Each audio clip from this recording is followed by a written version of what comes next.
OK. Alors, on a déjà vu les diagrammes des échanges gazeux dans un moteur à 4 temps.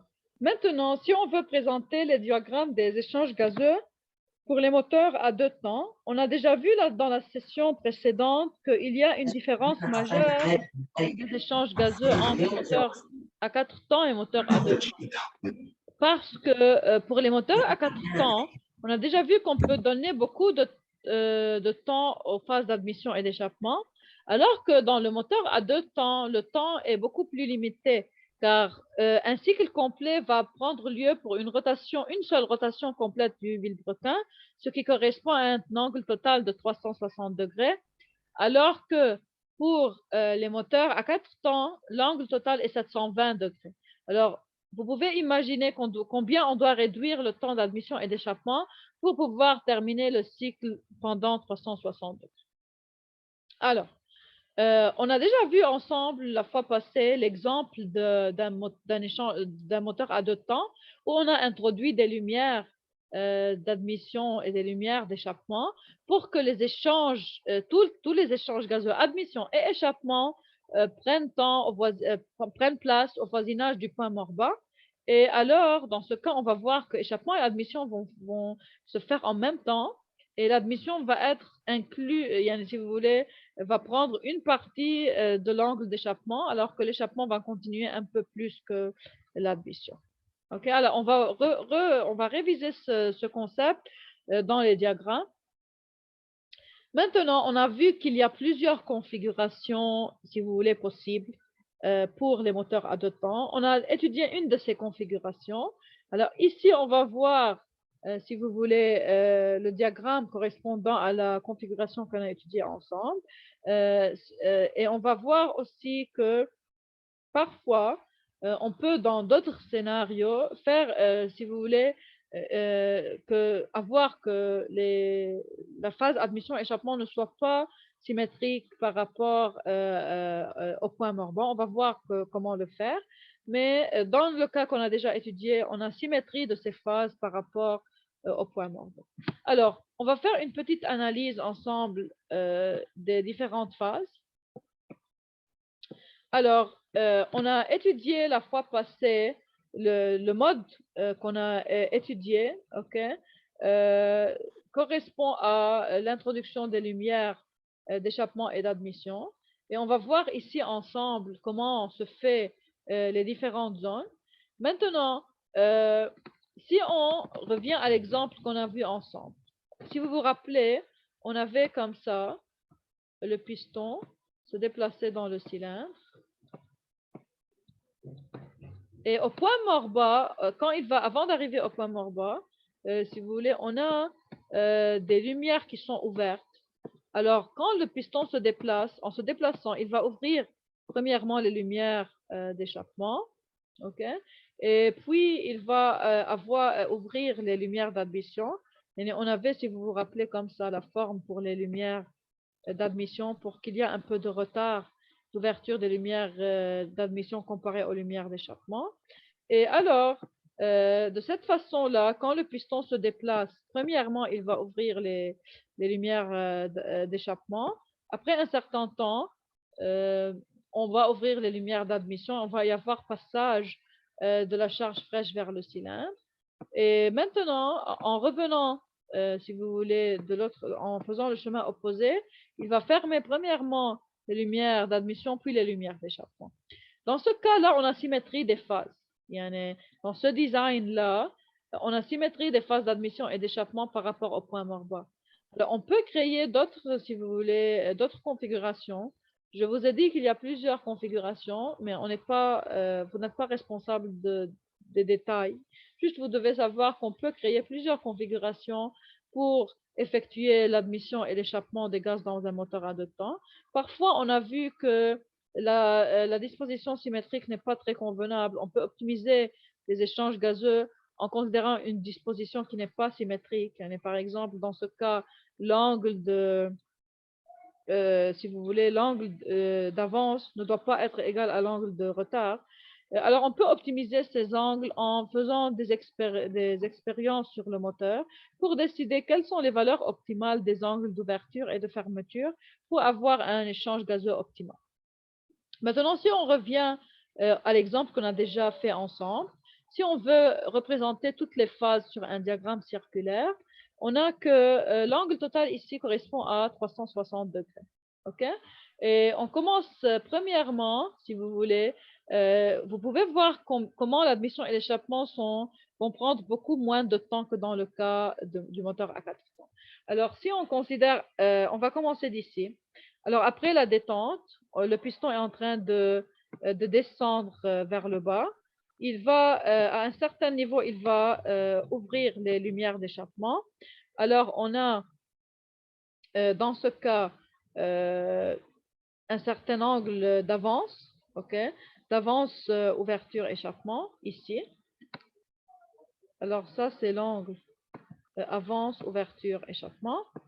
Alors, l'échappement va commencer jusqu'à ce que il va continuer, bien sûr, mais on a à ce niveau-là, on a aussi à un certain niveau, lorsque le piston se déplace un peu plus, il va aussi, si vous voulez, on va pouvoir ouvrir les lumières d'admission dû à une certaine. On considère que les lumières d'admission sont ouvertes lorsque la différence de pression qui règne dans le cylindre entre les canaux d'admission et le cylindre va être suffisante pour commencer à introduire les gaz.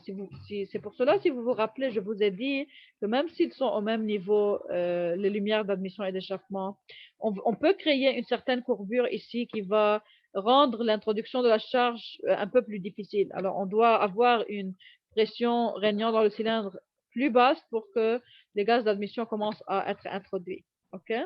Et une autre possibilité est de ce design est de faire les lumières d'échappement avant et puis un peu plus décaler les lumières d'échappement, comme ça. Et dans ce cas-là, on n'a pas besoin de créer une chute de pression ici. Okay? Alors, de cette façon, on peut contrôler, si vous voulez, le moment d'introduction de la charge fraîche. Oui.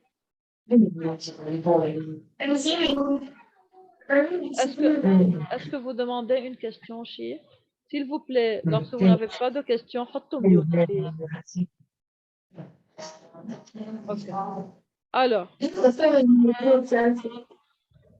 شباب بليز دكتور بيكون فتح الميكروب الغلط حطوا ميوت بليز حطوا ميوت فتح الميكروب الغلط نعمله معروف alors après un certain angle on a début avance ouverture admission et la charge fraîche commence à être introduite non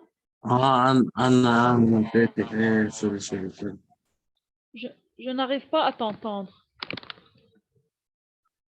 Est-ce que tu peux répéter, s'il te plaît? فيك بليز تحط الكاستيون بالشات إذا أنا ما عم بسمعك. دكتور ماشي إذا حضرك الناس المايك. أوكي فاين. طيب. Alors quand la charge fraîche peut commencer à être introduite dans le cylindre, on considère qu'on a ouverture des lumières d'admission et l'admission va commencer. Et alors, le piston va continuer son mouvement et, vers le point mort bas.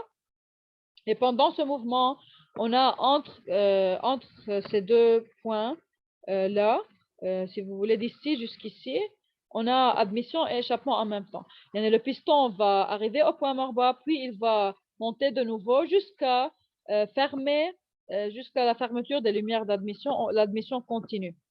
Alors, cette phase-là va être une phase d'admission et d'échappement en même temps. Maintenant, une fois que les lumières d'admission sont fermées, le piston va continuer à monter et l'échappement va continuer par une certaine partie, car on a vu que les lumières d'échappement s'ouvrent avant les lumières d'admission et ferment après les lumières d'admission. Alors, l'échappement va continuer jusqu'à un certain angle où le piston va fermer les lumières d'échappement. Une fois les lumières d'échappement fermées, on considère que la phase de compression a commencé. Pendant la montée du piston du point mort bas au point mort haut, il va comprimer les gaz à l'intérieur du cylindre. Et juste avant d'arriver au point mort haut, si on a un moteur à essence, on donne l'étincelle. Si on a un moteur diesel, on commence l'injection.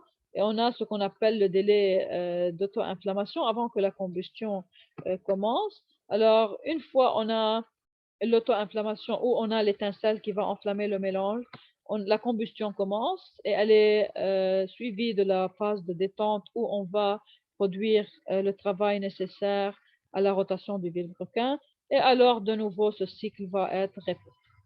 OK? Question sur cette partie?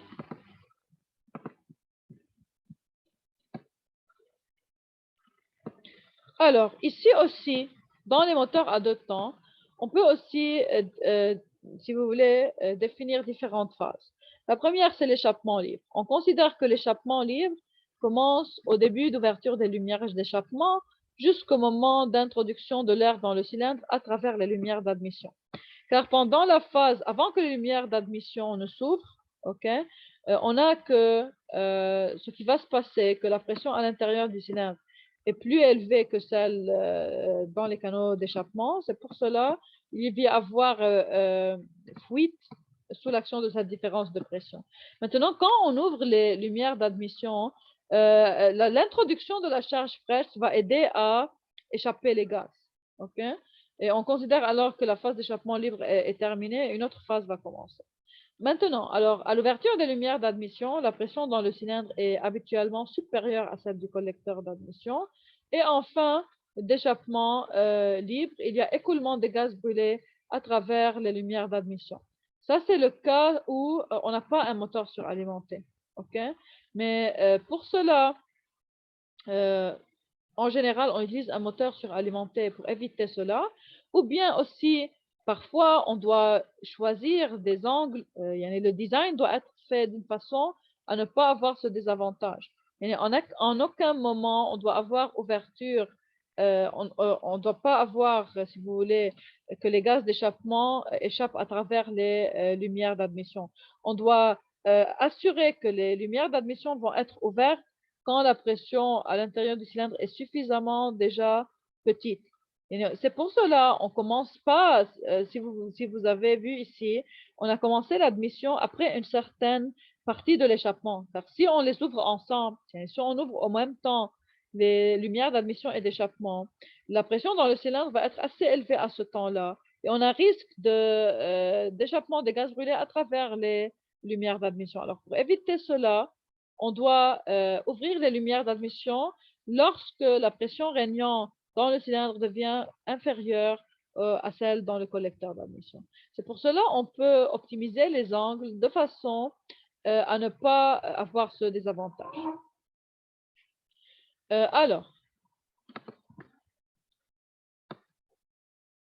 concernant le balayage, remplissage et échappement forcé, du moment que la pression du cylindre sera égale et ensuite inférieure à la pression auprès des lumières d'admission, alors on peut considérer que le balayage et remplissage commencent. C'est pour cela qu'on doit optimiser l'ouverture des lumières d'admission de façon que déjà la pression dans le cylindre soit plus petite que celle régnant dans les lumières d'admission. À travers les lumières d'échappement, les gaz brûlés s'échappent et ensuite le mélange gaz brûlé-air.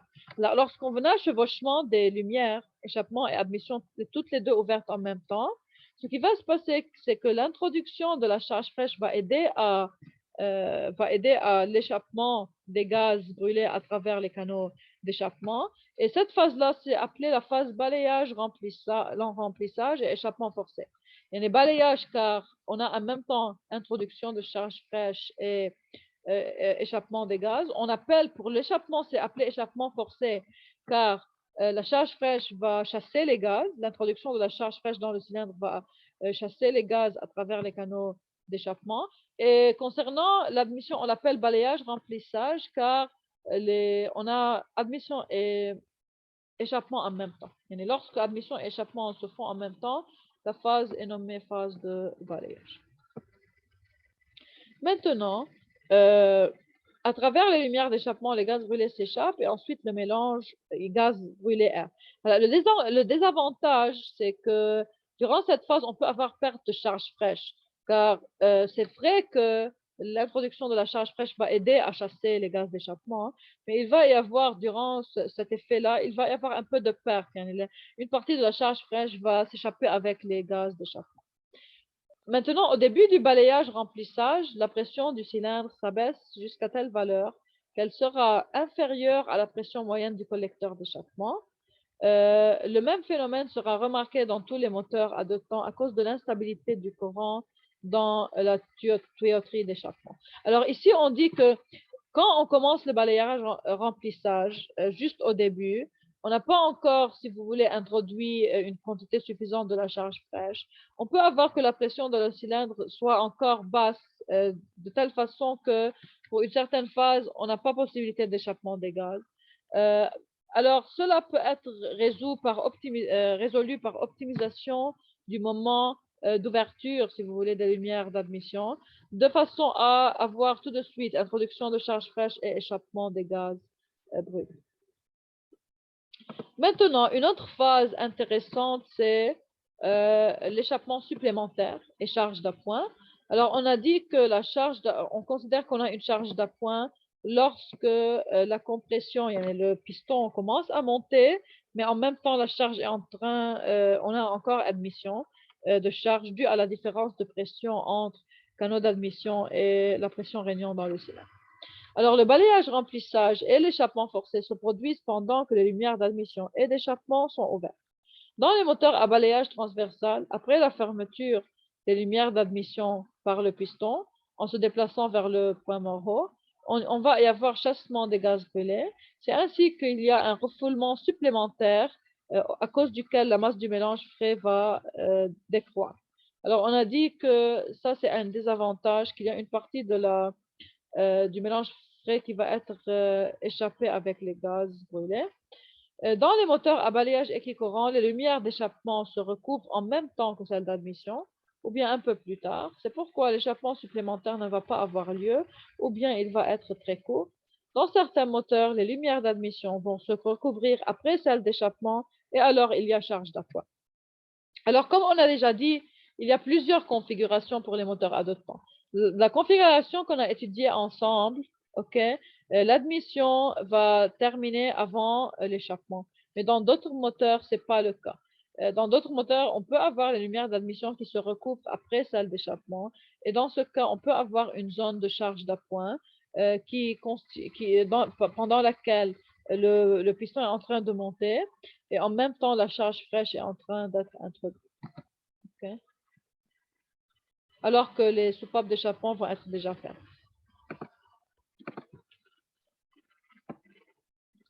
Alors, ce sont les différentes phases des échanges gazeux. Maintenant, ce qu'on va faire, on va étudier les différents paramètres du processus d'admission et comment ils vont affecter, si vous voulez, le processus qui va prendre lieu dans le moteur thermique. Premièrement, la quantité de charge fraîche introduite pendant l'admission, c'est-à-dire le remplissage du cylindre, dépend de plusieurs facteurs. Le premier facteur, c'est la résistance hydraulique du canal d'admission qui entraîne une baisse de pression de la charge. On va voir déjà que quand on introduit la charge dans le moteur, okay, il va y avoir vous savez, d'après le cours de fluide, que quand vous avez passage, vous avez la soupape d'admission et les cylindres ont une section plus grande. Alors, lorsque on a une expansion soudaine, ok, cela va aboutir à une certaine chute de pression dans notre fluide. Ok. Alors, on peut dire alors que la résistance hydraulique du canal d'admission va entraîner une certaine baisse de la charge de pression, une baisse de pression de la charge égale à delta P. On va voir comment cela va affecter le remplissage.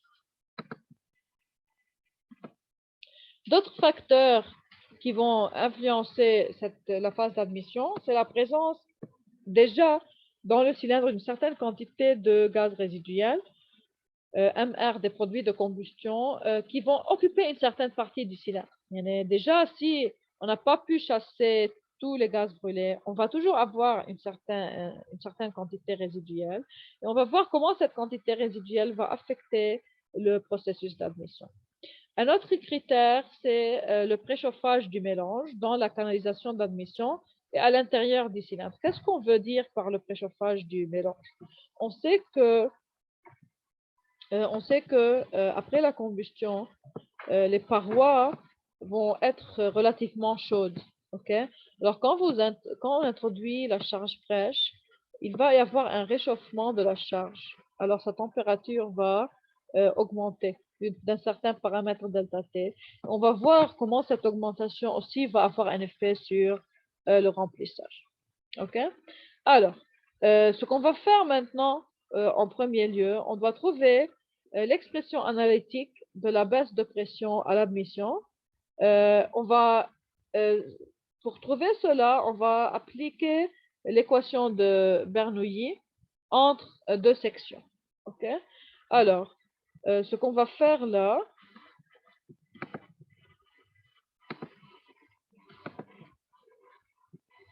on a, si vous voulez, le niveau juste à la soupape d'admission ici, avant d'être introduit dans le cylindre.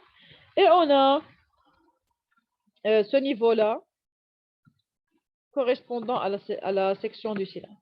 OK? On va essayer de trouver quelle est l'expression de la baisse de pression entre les niveaux A et K. Pour cela, on va appliquer l'équation de Bernoulli entre ces deux niveaux.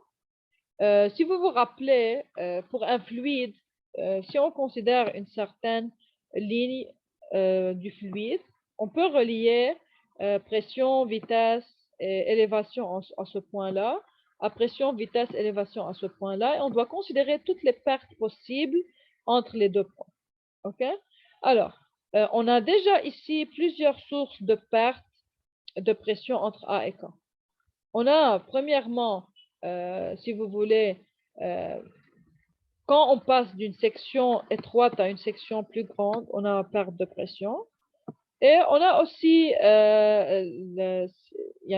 on a une perte reliée à la vitesse de déplacement du fluide. Alors, si on veut écrire l'équation de Bernoulli entre ces deux points-là, on va dire que la pression régnant au point K, ici, plus, alors si vous vous rappelez, on a trois termes. Le terme de pression, le terme relié à la dynamique du fluide, à sa vitesse, et le terme relié à son énergie potentielle. Et si vous vous rappelez l'équation de Bernoulli, c'est comme une équation d'énergie. Je prends en considération l'énergie totale en ce point-là, qui est divisée en énergie du fluide, son énergie cinétique et son énergie potentielle, doit être égale à l'énergie régnant au point A plus les pertes entre le point A et le point K. Quand le fluide se déplace entre ces deux points. Alors, quand je considère, si vous voulez, le point A, ce qui se passe au point A, j'ai la pression régnant en A. J'ai aussi plus, alors on va voir d'où proviennent ces termes-là. Okay? Alors, on a PA plus rho A fois la vitesse régnant ici, au niveau de A, rho A VA carré.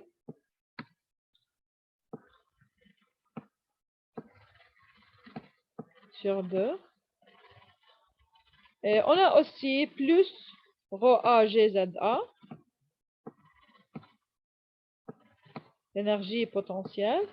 Et on a les pertes, comme on a dit, il y a des pertes à considérer pour le fluide quand il passe de cette section à celle-là. Alors, on va les nommer pertes. On va voir leur expression maintenant, ensemble. OK? Maintenant, on peut relier la vitesse du fluide au point A à sa vitesse, si vous voulez, au point K. Comment on peut les relier? Qui a une idée? Comment on peut relier ces deux vitesses? À travers quoi?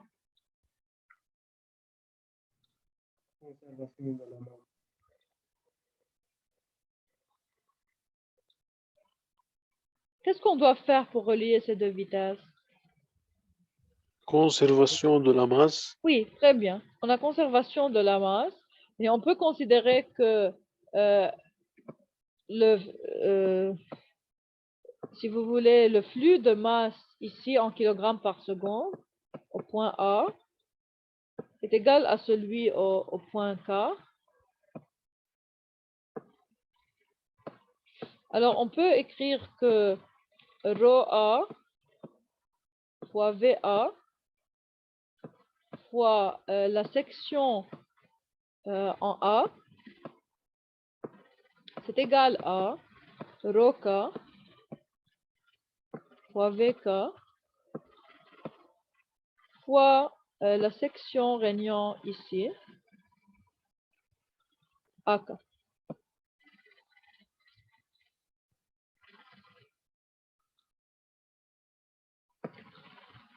OK? Alors, on peut trouver le rapport des vitesses. Le rapport des vitesses VA et VK. OK? Et alors, on a que VA sur VK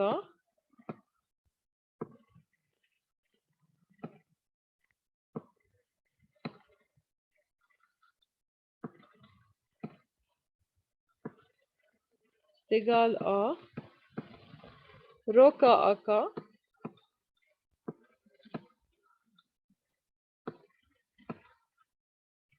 divisé par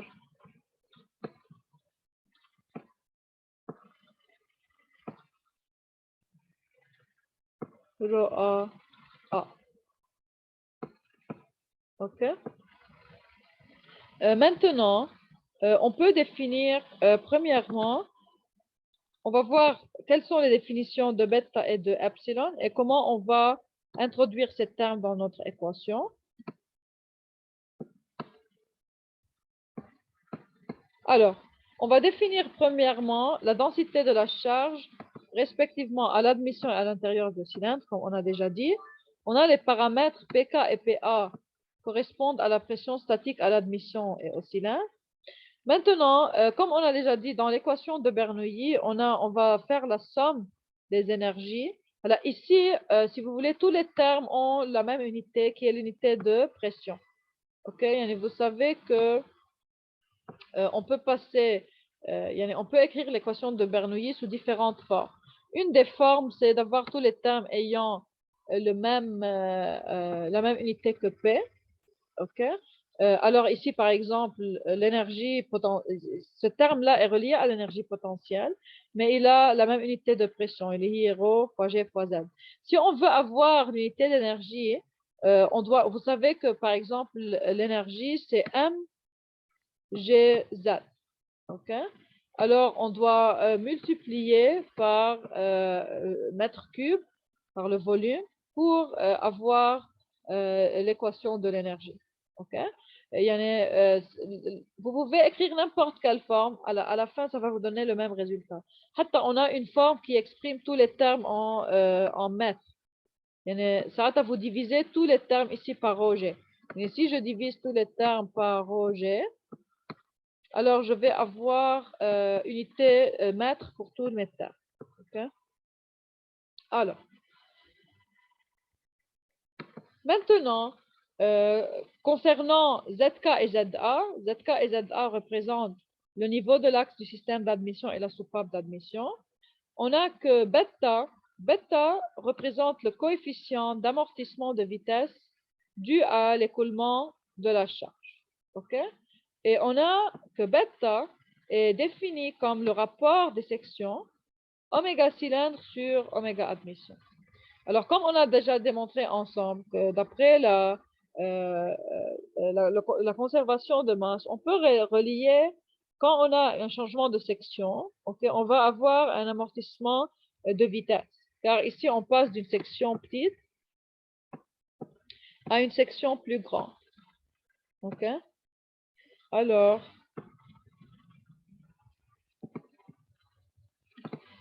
on a défini déjà ici la vitesse régnant dans les soupapes admission. ils l'ont nommé oméga admission. Et vitesse d'écoulement dans le cylindre ici.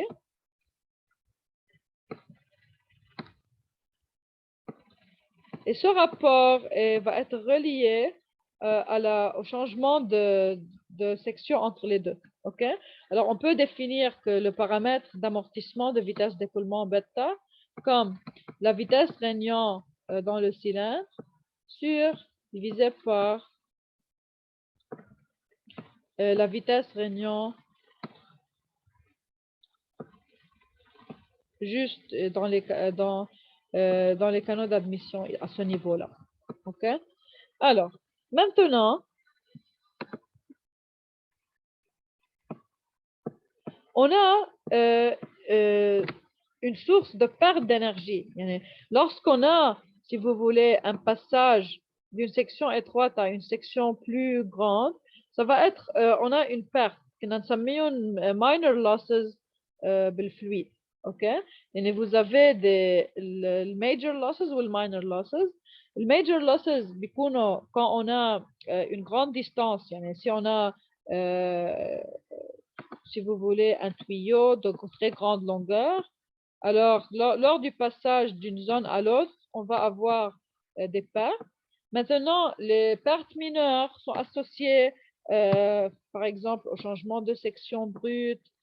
Si on a, par exemple, des accessoires qui relient les différentes parties de notre système, quand le fluide passe à travers l'accessoire, on va avoir une certaine perte. Il y a chaque, si vous voulez, chaque changement de géométrie, chaque changement de direction va causer une certaine perte d'énergie. Ici, on a une expansion soudaine, ce qui va causer une certaine perte. C'est pour cela qu'on peut définir pour chaque cas, on a un coefficient de perte d'énergie qui va être rapporté ici. Ce coefficient-là est rapporté à la section la plus étroite. La section la plus étroite, dans notre cas, correspond à la section d'admission, ici, au soupape d'admission. Alors, on peut exprimer les pertes d'énergie en fonction de la vitesse régnant ici. Et comme on a dit, la vitesse régnant ici, on l'a appelée oméga A. C'est pour cela qu'on peut exprimer ces pertes-là comme rho K fois epsilon fois oméga régnant, oméga A ou oméga admission au carré, divisé par 2. On rapporte les pertes à la vitesse régnant dans la section la plus étroite, qui est ici cette partie-là. Et alors, on a que oméga k représente la vitesse de l'air régnant juste, si vous voulez, avant, dans les canaux d'admission. Si vous voulez, un réservoir, un grand réservoir. من هذا réservoir, on va prendre l'air, ok? Et l'air va circuler à travers, si vous voulez, la section étroite de la soupape d'admission avant d'être introduit dans le cylindre. Ok? Alors, si on considère le niveau K, si vous voulez, ici vous avez, si vous voulez, 3 niveaux. On a le niveau ici, qu'on appelle le niveau K, qui correspond juste au réservoir d'admission.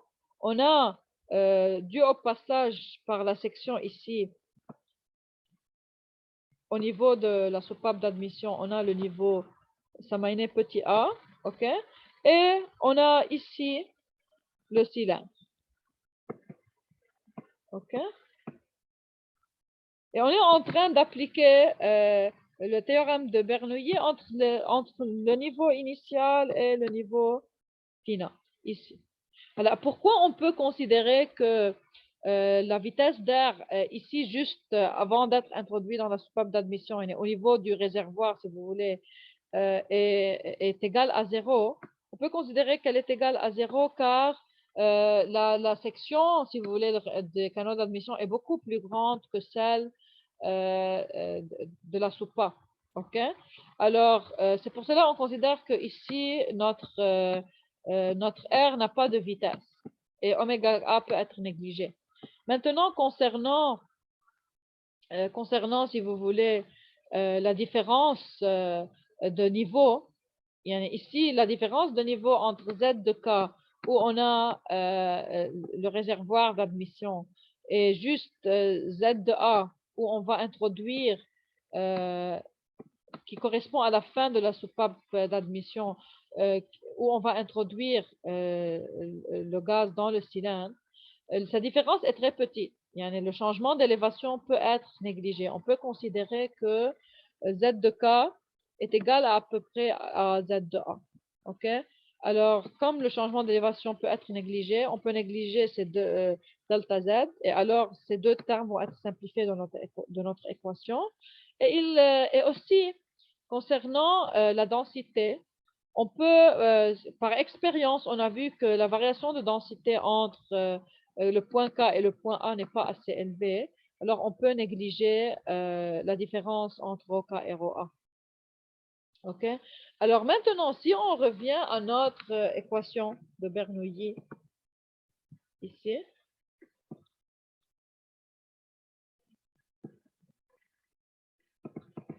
OK? On peut maintenant simplifier beaucoup de termes. Alors, comme on a vu ici, OK, on a on veut relier ces deux points-là.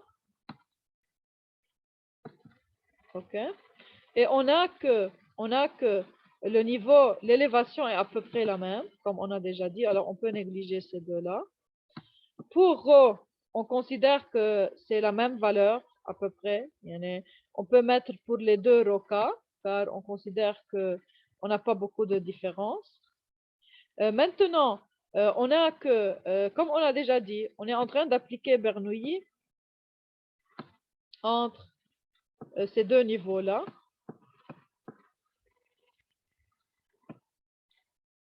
Alors, ça c'est le cylindre, si vous voulez. Alors, juste ici, ça c'est le niveau, si vous voulez, d'admission à l'intérieur du cylindre. OK. Alors, vous pouvez le nommer comme vous voulez. La nomenclature, ce n'est pas important. Ce qui est important, c'est de comprendre les différents paramètres. OK. Alors, ils ont considéré que quand on met A, ça veut dire, le symbole de cela, c'est la pression régnant à l'intérieur du cylindre. Ici, à la fin, la pression juste à ce point va être identique à celle régnant juste à ce niveau dans le cylindre. Pourquoi on a appliqué entre ces deux niveaux-là? Car toujours on dit que pour appliquer Bernoulli, on a certaines conditions. On doit avoir une certaine ligne du fluide. OK? Et maintenant, si on revient à notre terme-là, on a déjà vu que bêta représente le coefficient d'amortissement de vitesse. On a besoin de l'exprimer, si vous voulez, oméga à ce niveau-là, dans le cylindre-là. On veut l'exprimer en fonction de la vitesse régnante dans si vous voulez, la partie étroite de la soupape. On a oméga petit a correspond à la vitesse d'écoulement juste ici.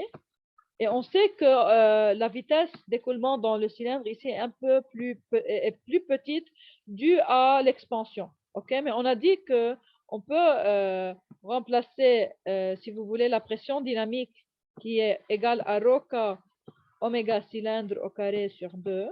On peut utiliser le coefficient d'amortissement de vitesse bêta pour relier les deux.